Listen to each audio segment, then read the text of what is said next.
Welcome to Thaaraas Physics Syllabus Standard 11th Unit 8 Veppamum Veppa Iyakkaviyalum. இப்போ நம்ம இந்த வீடியோவில் என்ன பார்க்க போகிறோம்னா எடுத்துக்காட்டு கணக்கு 4 தான் பார்க்க போகிறோம். ஃபஸ்ட்டு கணக்கு ரீட் பண்ணுவோம். ஒரு மோல் அளவுள்ள ஏதேனும் ஒரு வாயுவின் பருமனை படித்திற வெப்பநிலை மற்றும் அழுத்தத்தில் காண்க.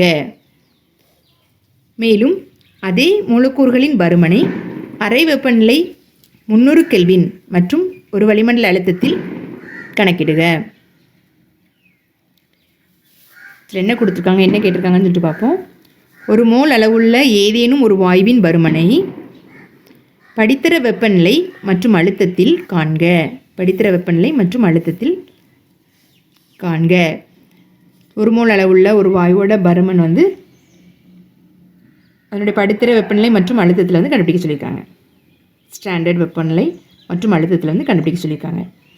மேலும் அதன் மூலக்கூறுகளின் பருமனை அறை வெப்பநிலை 300 கெல்வின் மற்றும் ஒரு வளிமண்டல அழுத்தத்தில் கணக்கிடுக.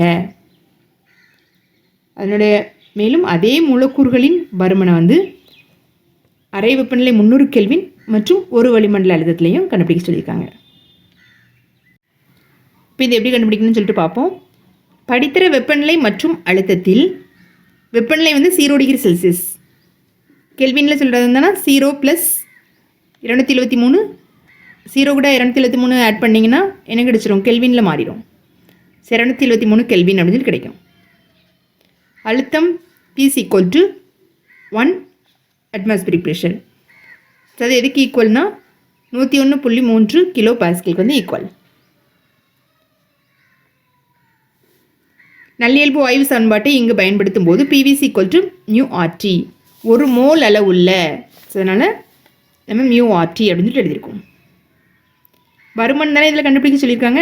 ஸோ இப்போ V = என்னன்னு சொல்லி எழுதுமா, V = μRT / இந்த PNCயில் பண்ணணும், μRT / P அப்படின்னு கிடைக்கும். ஒரு மோல் அளவுள்ள, அதனால் μ = 1.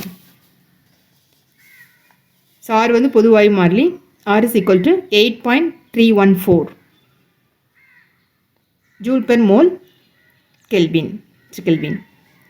ஸோ B = μ வந்து 1 என்று R வந்து 8.314 என்று T வந்து 273 kelvin divided by P value வந்து 101.3 கிலோ பாஸ்கல். இந்த கிலோ பாஸ்கலை வந்து இப்போ நம்ம பாஸ்கல் எழுத போகிறோம். இப்போ கிலோனா இன்ட்டு 10⁻³ போடணும், 3 பாஸ்கல் அப்படின்ட்டு போடணும். இப்போ பாயிண்ட் வந்து இந்த 2 டிஜிட் முன்னாடி கொண்டு போனீங்கன்னா அப்போ இதில் வந்து ஒரு 10⁻² கிடைக்கும். அப்போ 1.013 × 10⁵ பாஸ்கல் அப்படின்னு சொல்லிட்டு கிடைக்கும். ஸோ அதான் இதில் வந்து நம்ம சப்ஸ்டிட்யூட் பண்ணியிருக்கோம். இப்போ இது சால்வ் பண்ணணும். இப்போ இது ரெண்டுக்கும் வந்து லாக் எடுத்து ஆட் பண்ணிங்கன்னா இது வந்து மல்டிப்ளிகேஷன் இருக்குது, அதனால் ஆட் பண்ணணும். ஆட் பண்ணிவிட்டு கீழே உள்ள அந்த லாக் 1.013க்கு வந்து லாக் எடுத்து இதுலேருந்து சப்ட்ராக்ட் பண்ணிட்டீங்கன்னா இந்த வேல்யூ கிடைக்கும்.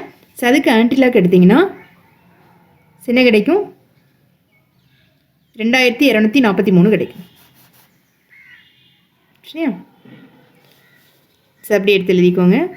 இந்த 10⁵ மேலே கொண்டு போனீங்கன்னா 10⁻⁻5 அப்படின்னு சொல்லி கிடைக்கும்.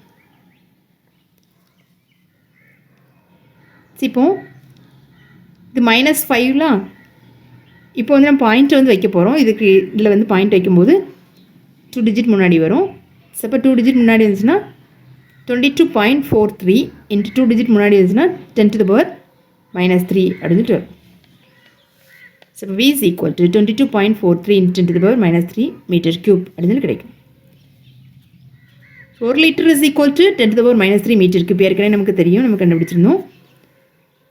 ஸோ அப்போ இந்த 10⁻³ m³ இதுக்கு பதிலாக நம்ம லிட்டர்னு போட்டுடலாமா. ஸோ அப்போ V = 22.43 லிட்டர் அப்படின்னு எழுதிடலாம். ஸோ இதிலேருந்து ஒரு மோல் அளவுள்ள எந்த ஒரு நல்லியல்பு வாயுவின் பருமன் வந்து எவ்வளோ இருக்குன்னு கண்டுபிடிச்சிருக்கோம், 22.4 லிட்டர் என நாம் அறிந்து கொள்ளலாம். ஒரு மோல் அளவுள்ள நல்லியல்பு வாயுவின் பருமன் வந்து 22.4 லிட்டர். அப்படிங்கிறத கன்ஃபார்மாக இதில் வந்து நம்ம கண்டுபிடிச்சிட்டோம். ஃபஸ்ட்டு வந்து படித்திர வெப்பநிலை மற்றும் அழுத்தத்தை வந்து எடுத்து எழுதணும். வெப்பநிலையை வந்து கெல்வினில் மாற்றிடணும். அழுத்தம் வந்து 101.3 கிலோ பாஸ்கல் தெரிஞ்சுட்டு இருக்கும். அதுக்கப்புறம் நல்லியல் வாய்ப்பு சமன்பாட்டை பயன்படுத்தி PV = μRT, அதுலேருந்து V = என்னன்னு சொல்லி தான் கண்டுபிடிக்கணும். V = μRT/P. ஸோ அதுக்கப்புறம் எல்லா வேல்யூஸும் சப்ஸ்டியூட் பண்ணி சால்வ் பண்ணிங்கன்னா உங்களுக்கு அந்த ஆன்சர் கிடச்சிடும். இப்போ இதில் ஃபஸ்ட்டு கண்டுபிடிக்க சொன்னது கண்டுபிடிச்சிட்டோம். நெக்ஸ்ட்டு மேலும் அதே மூலக்கூறுகளின் பருமனை அறை வெப்பநிலை மற்றும் ஒரு வளிமண்டல அழுத்தத்தில் கணக்கிடுக. இப்போ இது கண்டுபிடிப்போம். அறை வெப்பநிலை வந்து 300 கெல்வின். ஒரு மோல் அளவுள்ள வாயுவின் பருமனுக்கான 22.4 லிட்டர் ஐ. இது வந்து படித்திர வெப்பநிலை, இது வந்து அறை வெப்பநிலை. அறை வெப்பநிலை படித்திர வெப்பநிலையால் பெருக்க வேண்டும். பெருக்க நமக்கு என்ன கிடைச்சிரும்? மூலக்கூறுகளின் பருமன் கிடைச்சிரும். அதே மூலக்கூறுகளின் பருமன். இப்போ 22.4 × 300/223. இது ரெண்டையும் பெருக்கி இதில் போட்டுக்கோங்க. /223. இப்போ இது வந்து வாய்ப்பாடால் கட் பண்ணி சுருக்கிக்கோங்க. இப்போ 320/13 அப்படின்னு சொல்லி கிடைக்கும். இதை வந்து வகுத்திங்கன்னா வாய்ப்பாடால் கட் பண்ண முடிஞ்சுன்னா ஈஸியாக கட் பண்ணி ஷார்ட் பண்ணிக்கோங்க. ஷார்ட் பண்ணிவிட்டு நம்ம அதை டிவைட் பண்ணுறது ஈஸியாக இருக்கும். டிவைட் பண்ணிங்கன்னா உங்களுக்கு என்ன கிடைக்கும்?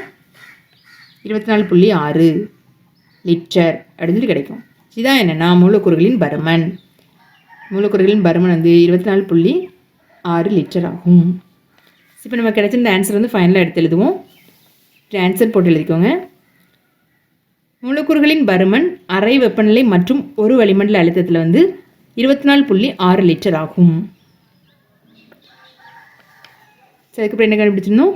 ஒரு மோல் அளவுள்ள வாயுவின் பருமன் படித்திர வெப்பநிலை மற்றும் அழுத்தத்தில் 22.4 லிட்டர் ஆகும். ஃபஸ்ட்டு கண்டுபிடிச்சோம் அது ஒரு மோல் அளவுள்ள வாயுவின் பருமன் படித்திர வெப்பநிலை மற்றும் அழுத்தத்தில் 22.4 லிட்டர். அதுக்கப்புறம் மூலக்கூறுகளோட பருமன் கண்டுபிடிக்க சொல்லியிருந்தாங்க. அதே மூலக்கூறுகளின் பருமன் வந்து அறை வெப்பநிலை மற்றும் ஒரு வளிமண்டல அழுத்தத்தில் வந்து 24.6 லிட்டர் ஆகும். இப்படி கிடச்சிருக்க ஆன்சர் வந்து ஃபைனலாக எடுத்து எழுதிக்கோங்க. இதோட எடுத்துக்காட்டு கணக்கு 4 வந்து முடியுது. தேங்க்யூ.